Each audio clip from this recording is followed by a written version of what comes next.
Good morning, everybody. Happy St. Patrick's Day. We've got several items to go over on the Interwatch today.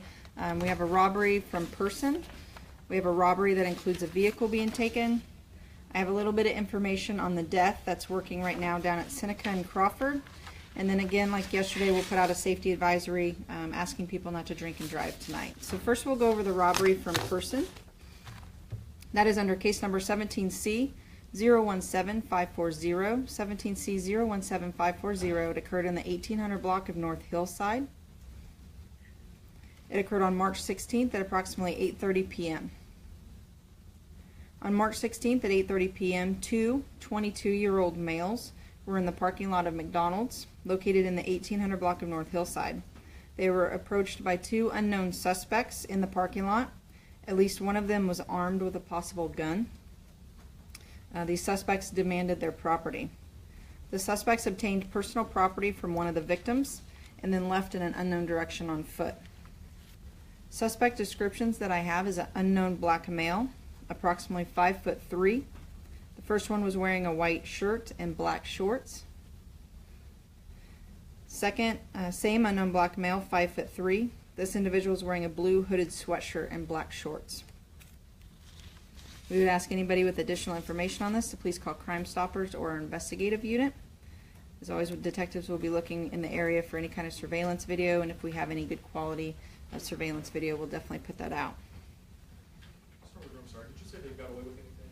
Yes, personal property from one of the victims. I believe a wallet and a phone. Was anyone minorly injured? One of the victims, I believe, was minor injuries, no hospital required.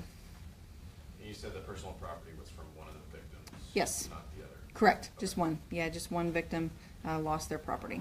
And I think this happened at a business like right by WSU's campus.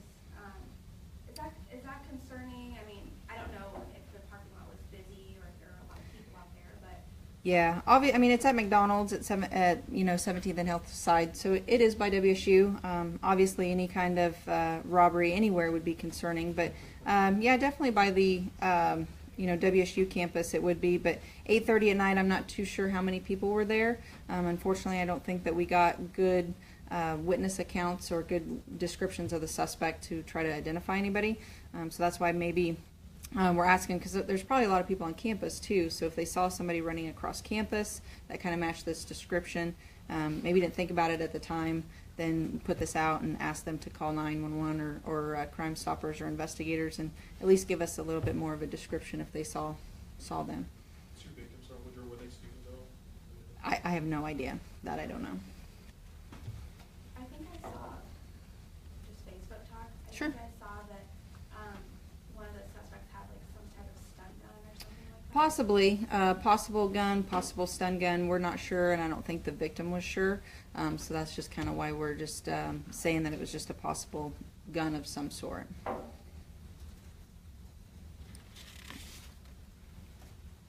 Okay, we'll go over a robbery that occurred yesterday with a vehicle being taken.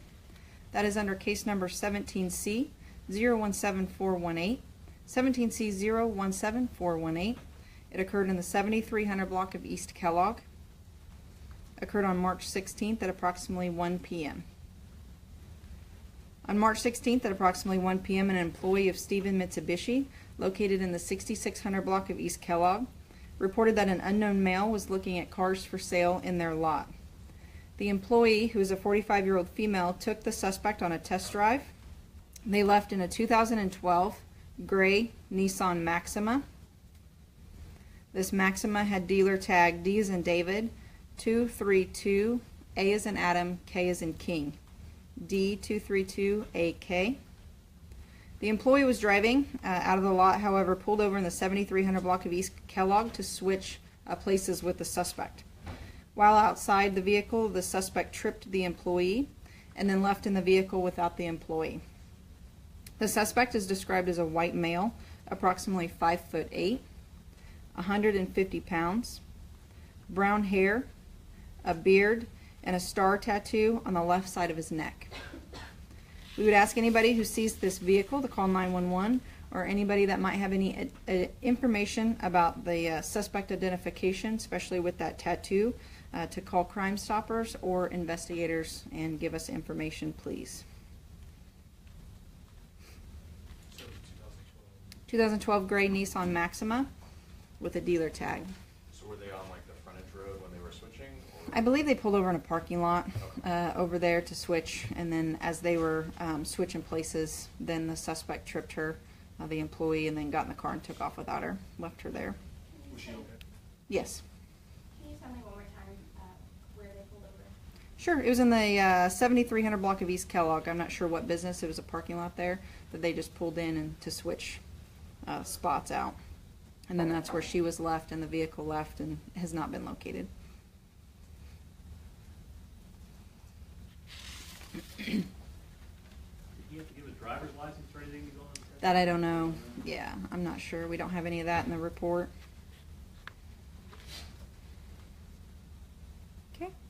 I don't have very much, but I'll give you a little bit of information on the death that Wichita Police Department is working right now at Seneca and Crawford. This call came out this morning, 3:17 at approximately 7:40 a.m. On 3:17 at 7:40 a.m., a person called 911 to report that there was an individual lying in the parking lot at Seneca and Crawford. Officers arrived and located a female in her late 20s, deceased in the parking lot. The cause of death is unknown at this time. Officers and investigators are currently working the scene and looking for anyone that might have information on this case. We would ask if anyone has been in the area of Seneca and Crawford and might have observed anything suspicious. Please contact investigators, Crime Stoppers, or you can even call 911. Right now, this is all the information that we have. If there's anything else that we can put out as soon as we hear about it, then we'll let everybody know. So it's literally even too early to ask, even if it's suspicious. It's Absolutely. Even too early. Yeah, definitely too early right now. Detectives are out there and working, and like I said, the late 20s female deceased there in the parking lot. So You know if this is outside a business or a bar or? I don't know. It's I believe there's some sort of shopping center down there, and it's in the parking lot there on the side of the road.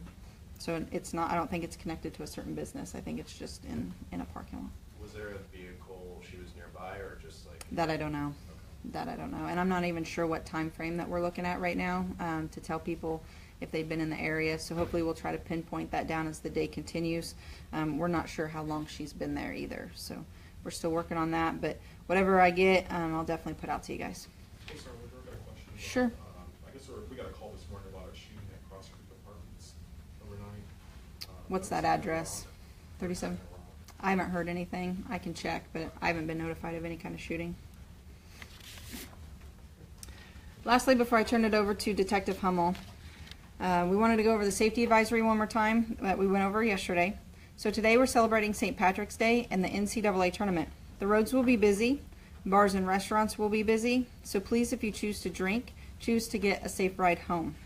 We suggest using cabs, Uber, or designated drivers. We definitely want everybody to enjoy the fun day, but we also want everybody to make it home tonight.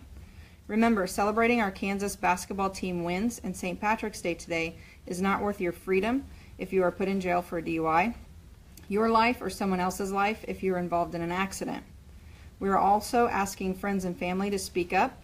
If you see somebody that's in no shape to drive, please take the keys and offer a ride home or a place to stay for the night. Officers will be patrolling the street, and we will have extra officers in Old Town tonight making sure everybody is safe. So please celebrate safely and go Shocks. Okay, I'll invite Detective Hummel to come up and cover the Crime Stoppers Crime of the Week with you.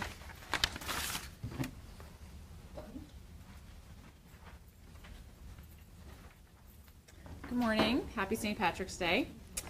I'm going to go over the crime of the week this week, which occurred in the Oaklawn area, a series of burglaries. About 5 a.m. Tuesday, February 28th, a man living in the 4900 block of South Elmhurst got up to go to a local restaurant for coffee. About an hour later, his wife woke up. She got up and turned on the living room lights, and that's when she heard something. She was unsure if the noise was outside or inside the residence, so she went to go check it out. She walked to the back door and saw that it was open. When she walked over, turned on a light, she realized someone was outside of her residence in the backyard. When she opened the door all the way, she saw that her storm door had been propped open and a door into the garage and their backyard sheds were open. Inside, she discovered money was missing from her wallet and 3 of her rings were taken from her kitchen table. They are described as a plain silver band, a silver band with a black stone, and a silver mother's ring with 5 different gemstones. While processing the crime scene, deputies found a pair of bolt cutters near the shed. It was determined they came from the garage. While deputies were out processing the scene and making the report, a neighbor who lives close by in the 3200 block of East Oaklawn came over and reported that her front door was propped open. She came home to discover that. When they went over to check it out, the deputies checked the residence and noticed that the bedroom window had been pried open and the place had been ransacked. A 55-inch TV and a bag of gold coins were taken from the residence. Deputies noticed that the front porch light had been unscrewed and the carport light had been unplugged. Her backyard shed had been unlocked with a key and the suspect found inside the home.